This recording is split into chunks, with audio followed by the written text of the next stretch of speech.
Assalamualaikum warahmatullahi wabarakatuh. Innal hamdalillah nahmaduhu wa nasta'inuhu wa Udah nastaghfiruh datang.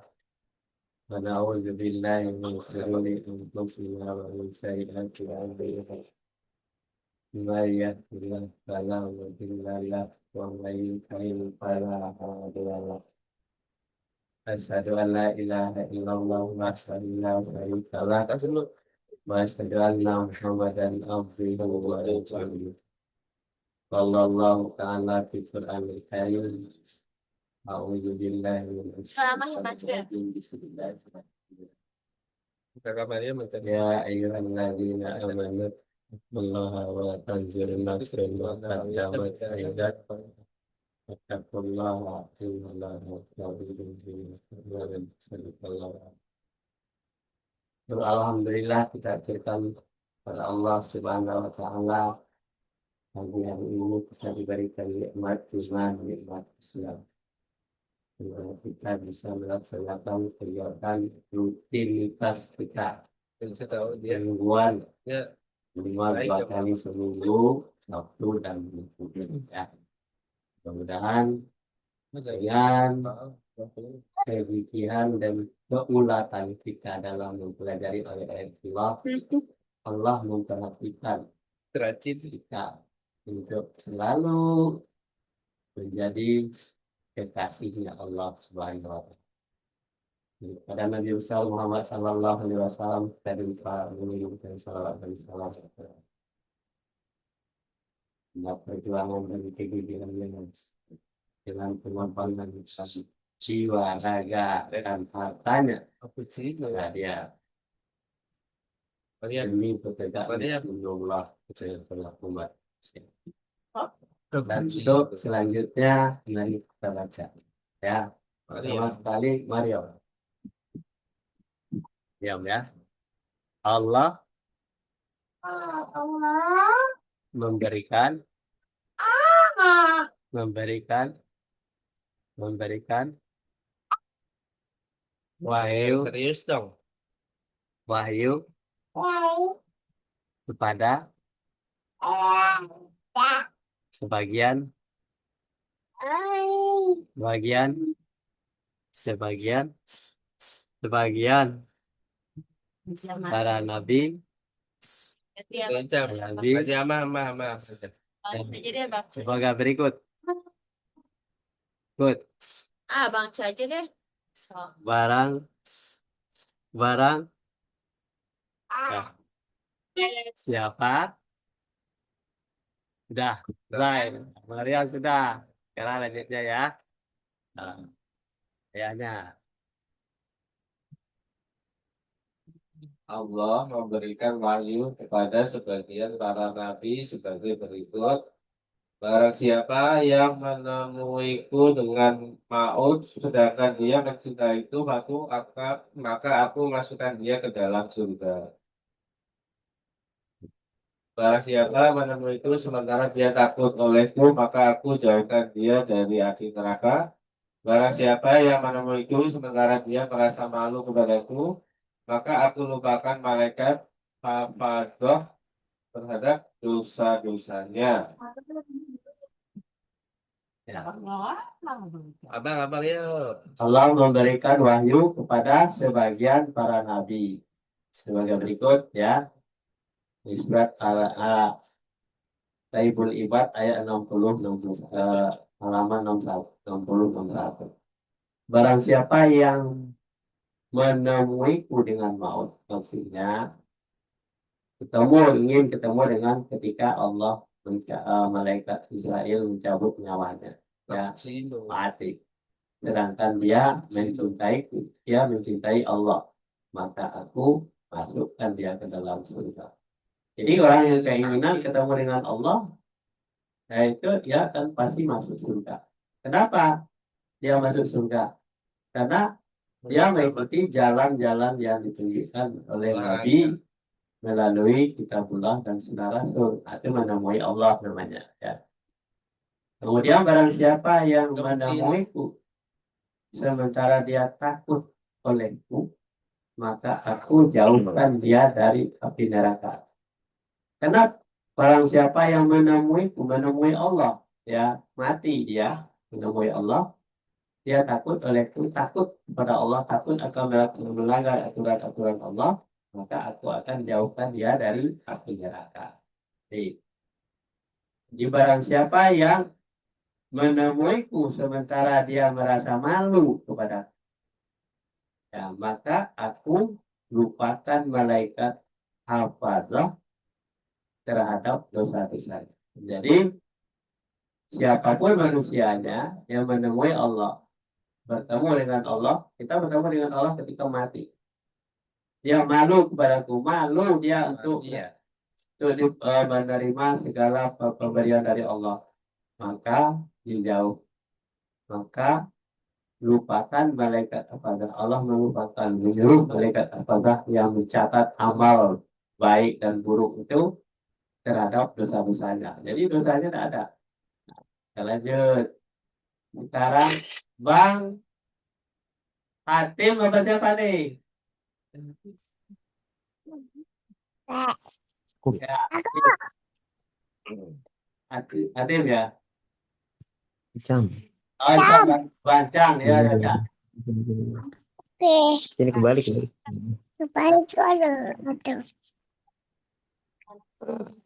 Ada TK nih baca nih. TK. Selalu ya. Botak. Ini kamera jangan ditutupin ininya. Ini gini begini. Barang siapa yang meninggalkan dosa akhirat, Dia bisa baca. maka hasilnya hatinya ini jangan ditutup, kameranya lembut, jangan ditutup. Lembut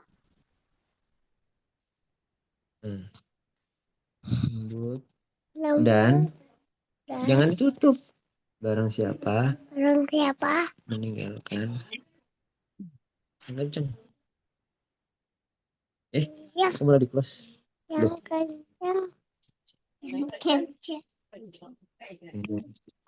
apa aja dan barang siapa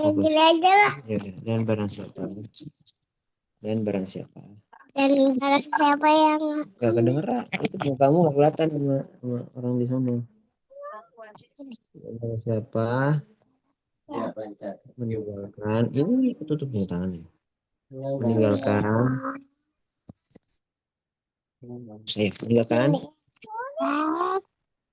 perkara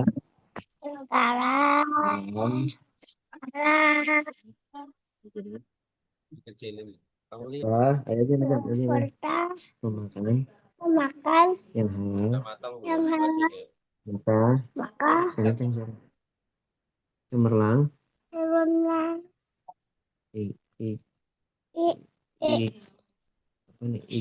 ikirtannya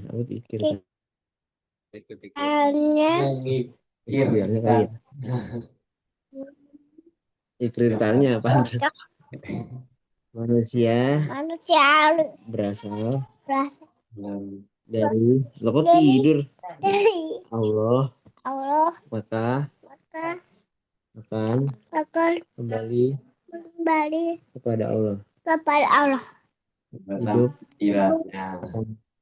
mati dihidupkan dan dimatikan Allah manusia atau segala sesuatu yang ada padanya adalah kepercayaan kepunyaan Allah telah diwahyukan kepada sebagian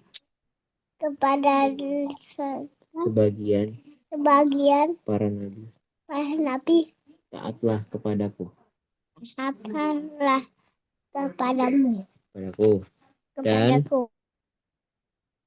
dan pada apa yang aku perintahkan kepadamu jangan kau durhaka durhaka kepadaku kepadaku dan dan pada apa pada apa yang aku yang aku perintahkan perintahkan kepadamu. kepadamu. Ya, Udah. Anca kelihatannya TK udah tingkat 2 ini. Bagus, Anca. Kalau Ya. udah semenjak jadi TK udah Sejak jadi TK suaranya makin keras gitu ya. Jangan. Barang siapa yang meninggalkan dosa. Jadi orang meninggalkan dosa, maka hatinya lembut. Jadi kalau orang berdosa hatinya keras gitu ya. Dan barang siapa yang meninggalkan perkara haram serta memakan yang halal, maka cemerlang pikirannya, bukan ikitannya, pikirannya. Jadi orang yang meninggalkan yang haram, kemudian memakan yang halal-halal saja, maka cemerlanglah pikirannya.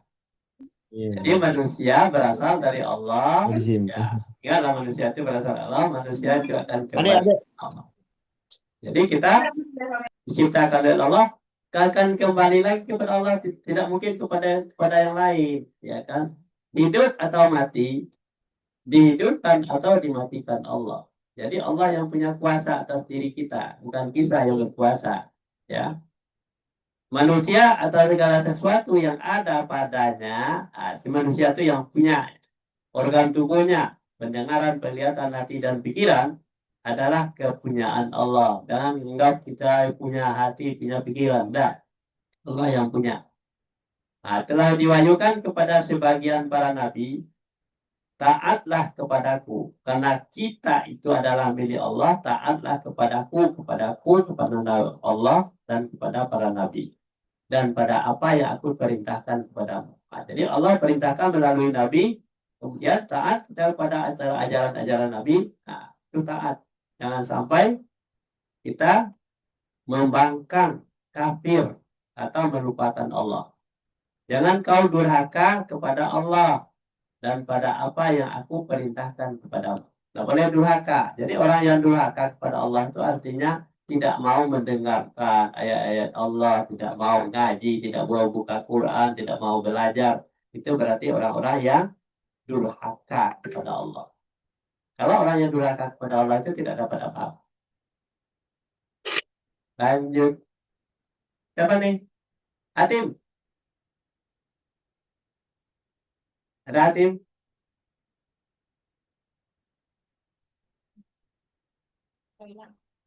Ada. Atim.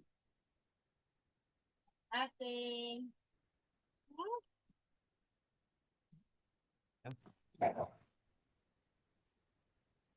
Udah.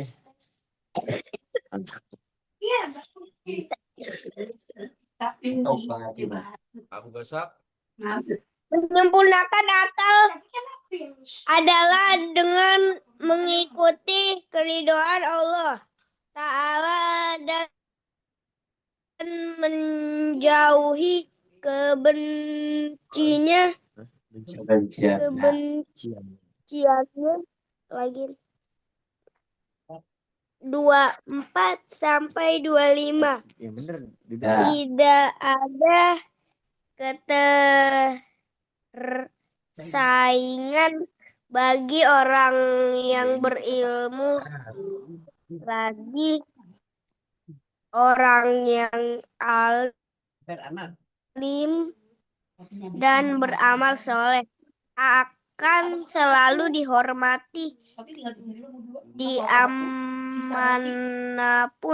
dimanapun akan merasakan kesulitan. kelewatan Kesulitan. dihormati dan dimuliakan dulu. Hormati dan muliakan. Nah, silakan, Pak. Kesulitan. Oh. Kurang N. Barang siapa yang dengan taatnya manusia dekat di sisi Allah, maka dia jauh dari manusia. Barang siapa yang telah merasakan dirinya dengan Allah, maka dia tidak akan merasa takut kepada manusia. kurang Ya, N. ini bagus, Bang Atim.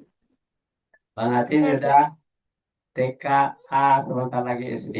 Ya, TKB ya, TKB salah. TKC. TKB, sebentar lagi TKC. Jadi menyempurnakan akal, nah, akal itu disempurnakan. Kalau orang tidak belajar, tidak sempurna akalnya. Jadi menyempurnakan akal itu harus melalui belajar, seperti pagi hari ini. Adalah dengan mengikuti keridaan Allah Ta'ala. Kita menyempurnakan akal itu atas ridha Allah. Karena Allah adalah yang punya akal kita. Dan menjauhi kebenciannya. Nah, kalau apa yang sesuatu yang dilakukan oleh manusia itu kita jauhi yang dibenci oleh Allah. Saja dibenci oleh Allah apa? Tidak mau menyempurnakan akal, malas belajar, malas bangun, balas melakukan kegiatan yang baik-baik, menghormati orang tua, berkata kasar, berkata eh, yang senonoh kepada orang lain, tidak boleh. Jadi kita menyempurnakan akal kita harus kita hormat kepada siapapun karena itu adalah ciptaan Allah Subhanahu. Tidak ada ketersaingan. Nah, tidak ada saingannya bagi orang yang berilmu lagi beramal.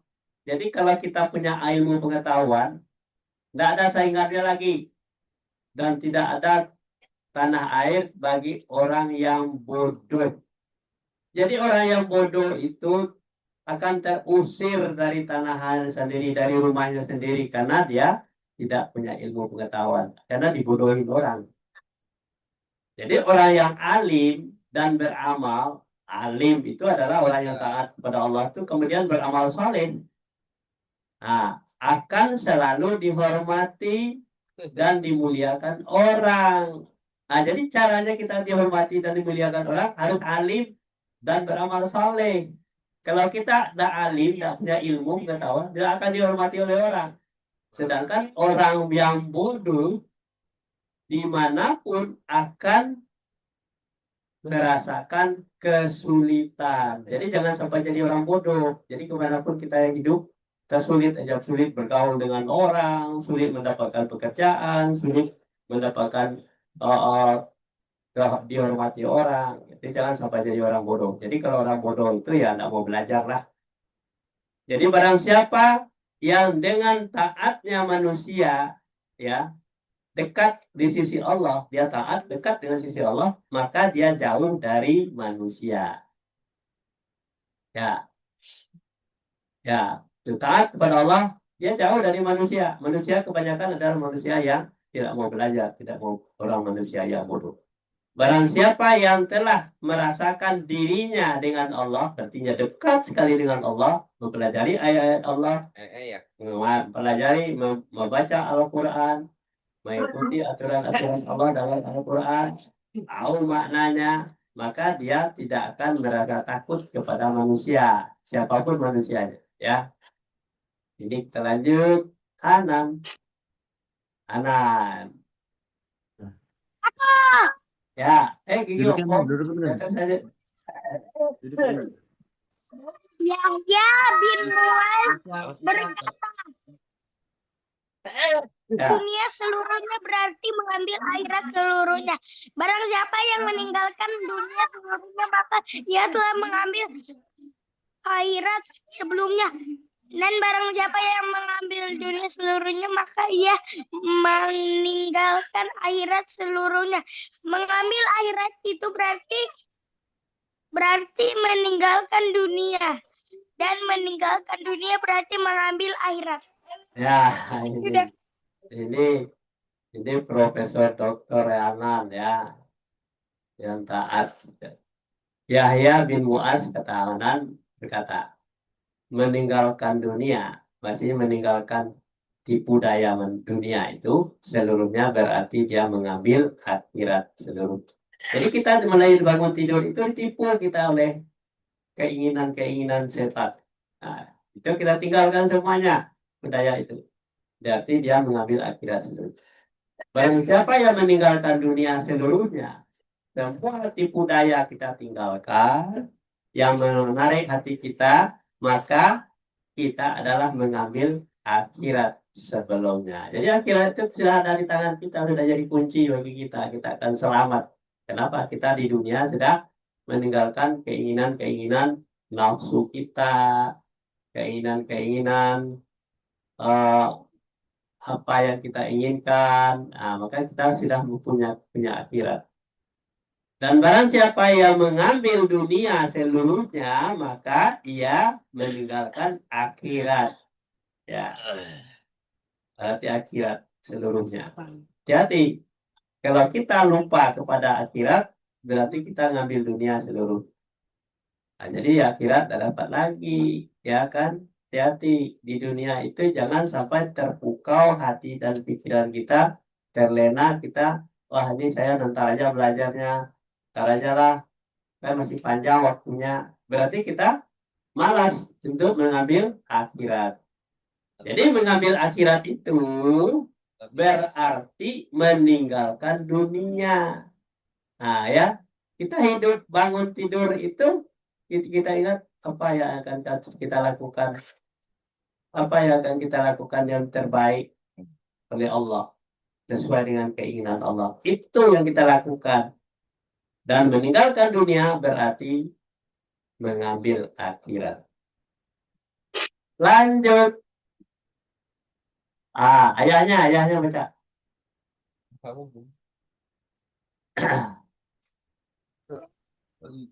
Yuk, mana nih?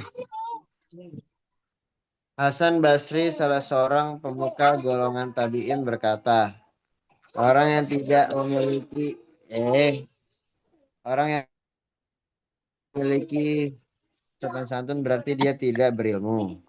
Orang yang tidak sabar berarti dia tidak menghayati agamanya. Orang yang tidak memiliki sifat warok berarti tidak memiliki derajat. Sabar dalam menghadapi musibah, sabar dalam menghadapi kesulitan, sabar dalam melaksanakan taat, sabar dalam menjauhi maksiat. Ya, jadi Hasan Basri adalah seorang pemuka golongan tabi'in berkata. Jadi orang-orang mengikuti, tidak ketemu dengan Nabi, tetapi dia mengikuti ajaran-ajaran Nabi. Jadi orang yang tidak memiliki sopan santun, katanya ya, kata bahasa tidak punya sopan santun dalam hidupnya, berarti dia tidak berilmu. Lihat aja orang yang bahasanya kasar, bahasanya memaki-maki orang, ya, kemudian tidak menghormati orang, tidak punya sopan santun, tidak menghormati orang tua, tidak mengharapi segala pun, ya tidak berilmu. Nah, kalau orang yang berilmu dia paham itu. Ini orang tidak punya sopan santun nih. Berarti dia tidak berilmu, tidak usah dilayani.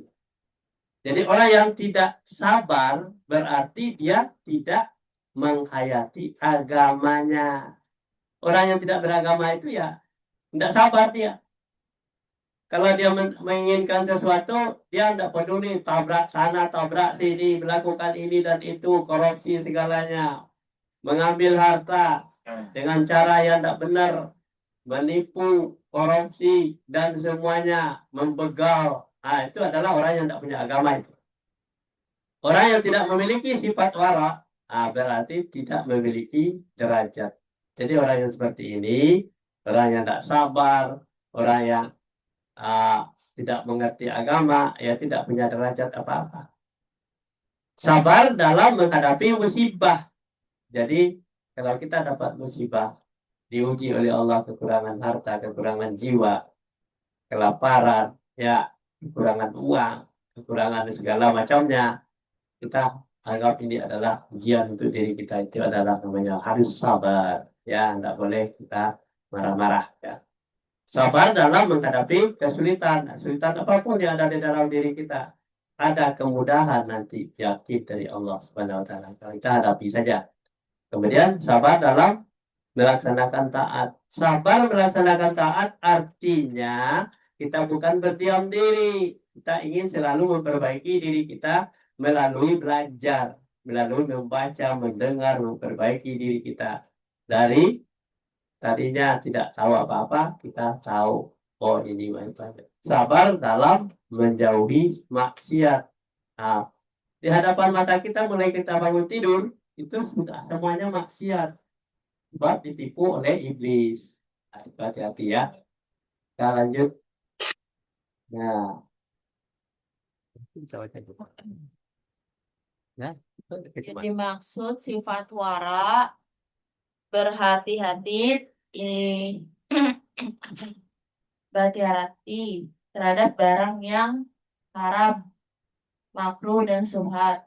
Subhat adalah tidak jelas halal haramnya. Seorang laki-laki dari kalangan Bani Israel pergi untuk menuntut ilmu. Kebetulan berita itu sampai kepada nabi mereka. Maka Nabi berkata kepada laki-laki tersebut sebagai berikut. Wahai pemuda, sesungguhnya aku akan menasihati kamu dengan 3 hal yang di dalamnya terdapat ilmu orang-orang terdahulu dan orang-orang yang datang kemudian. ya. Jadi kata warak ya. Apa yang dimaksud dengan kata warak? Sifat warak. Jadi sifat warak itu berhati-hati. Jadi melakukan sesuatu itu kalau tidak hati-hati. Kita mau sholat nih. Apakah kita sudah berwudu sempurna atau belum? Ya kan?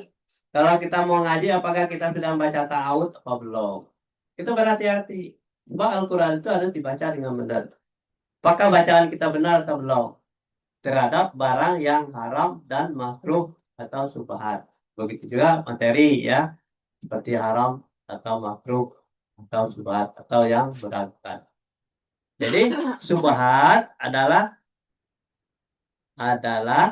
tidak jelas halal dan haramnya. Itu disebut subhat. Jadi seorang laki-laki dari kalangan Bani Israel pergi untuk menuntut ilmu. Wah, ini seorang Israel ini. Israel itu tidak punya agama ya. Dia pergi untuk ilmu. Nah, kebetulan berita itu sampai kepada para nabi. Kok orang Israel itu untuk ilmu ya? Maka Nabi berkata kepada laki-laki tersebut sebagai berikut. Wahai pemuda, sesungguhnya aku akan menasihatmu dengan 3 hal yang di dalamnya terdapat ilmu orang-orang terdahulu. Nah, ini hari kamu mengikuti ilmu orang-orang terdahulu atau kemana? Dan orang-orang yang datang kemudian. Lanjut. Ini. Kita baca nih. Takutlah kamu kepada Allah kapan dan saja. Jangan jaga lisanmu dari manusia, jangan kamu berkata kepada mereka pada merewakkan kecuali mengajak pada kebaikan. Lihatlah roti yang kamu makan. Janganlah memakan seperti itu kamu kalau dari jalan yang kemudian tersebut ternyata kemudian tidak mau singgah ke tempat lain untuk mencari ilmu. Bahwa lelaki dari kaum Bani Israel itu telah mengumpulkan 80 versi ilmu, maka tetapi dia tidak mengambil manfaat dari ilmu itu. Lalu Allah memberi wahyu kepada nabinya agar dia Mengatakan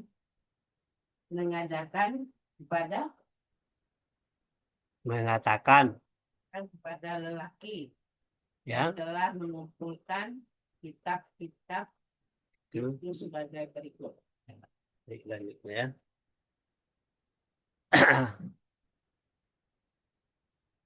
Jadi yang ketiga tadi kan takutlah kamu kepada Allah kapan dan di mana saja.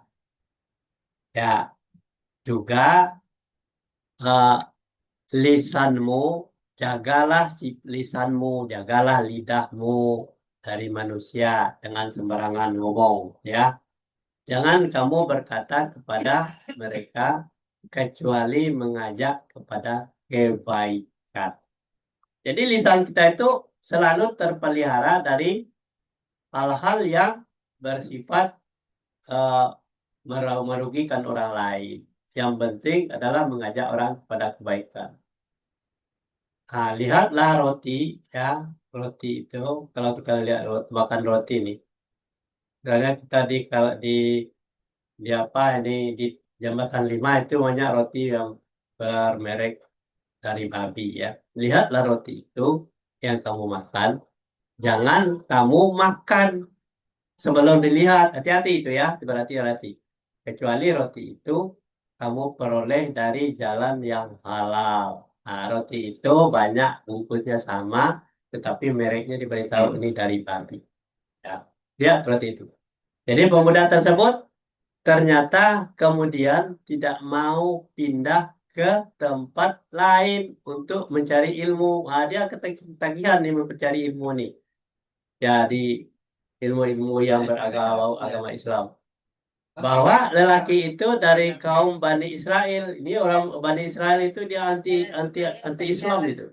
Ya, telah mengumpulkan 80 peti ilmu. Banyak sekali dikumpulkannya. Peti ilmu. Buku-buku yang berdasarkan ilmu 80. Akan tetapi dia tidak mengambil manfaat dari ilmunya itu. Dia hanya berilmu aja. Baca buku ini, baca buku itu, bahkan ini ada di otaknya semuanya itu. Tetapi dia tidak mengambil manfaatnya. Nah, lalu Allah memberikan wahyu kepada Nabi agar dia mengatakan kepada lelaki yang telah mengumpulkan kitab-kitab itu sebagai berikut. Ya, apa sebagai berikutnya? Apabila ya, apabila mengumpulkan ilmu yang banyak, niscaya ilmu itu akan memberi manfaat bagimu kecuali apabila engkau mengerjakan tentang hal ya janganlah mencintai dunia karena dunia itu bukan tempat orang mukmin. Ya kan? Dunia itu bukan tempat orang mukmin. Ya, jadi orang mengumpulkan ilmu di dunia boleh-boleh aja, banyak-banyak ya. Ada 3 hal tadi ya. Nah, jadi janganlah berteman dengan setan. Nah, berteman dengan setan itu orang yang mencari ilmu mengumpulkan dunia itu setan itu ya. Karena dia bukan sahabat orang mukmin. Jangan menyiksa seseorang karena menyakiti itu bukanlah pekerjaan orang mukmin. Jadi orang mukmin itu tidak boleh menyiksa siapapun, baik dengan ucapan maupun dengan verbal perbuatan ya. Boleh. Seperti polisi ini menegakkan kebenaran. Anak-anak dipukul ya karena dia melanggar aturan, nak hukum, dipukulin, ditendang. Orang pedagang kaki 5 ditendang. Ini polisi apa ini? Polisi sampah ya. Kemudian terjadi juga di kalangan anak-anak muda ya, seperti anak-anak sekolah melihat tayangan-tayangan di TV ya, apa menzalimi temannya sendiri, memukul, menendang, itu suatu hal yang tidak diapakan, diredai oleh Allah pekerjaan. Jadi orang mukmin, orang yang beriman itu jauh dari sifat-sifat yang sifat aniaya dan merusak. Ya, sampai di sini dulu kajian kita hari ini. Mudah-mudahan Allah berikan hidayah dan petunjuk bagi kita. Wabillahi taufiq wal hidayah. Assalamualaikum warahmatullahi wabarakatuh.